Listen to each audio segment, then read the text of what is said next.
Assalamualaikum dan salam sejahtera.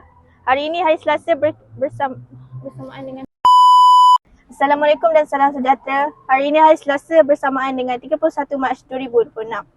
Keputusan SPM pada tahun 2025 telah pun diumumkan kepada calon-calon yang mengambil peperiksaan SPM pada tahun 2025.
Apa perasaan akak dapat state A? Perasaan saya gembira sangat. Macam speechless je.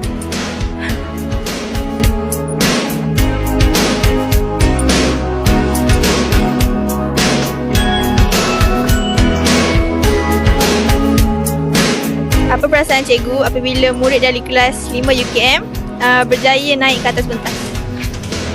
Alhamdulillah, saya rasa sangat gembira. Sedih pun ada juga. Kerana apa? Kerana sebelum ni kami telah berjanji untuk ramai daripada pelajar 5 UKM naik atas pentas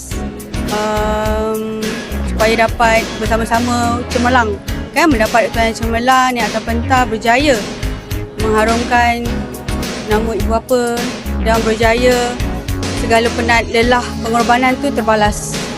Pada hari ini mereka telah menunjukkan usaha mereka tidak sia-sia. Semoga dapat dituai hasil yang lebih cemerlang lagi.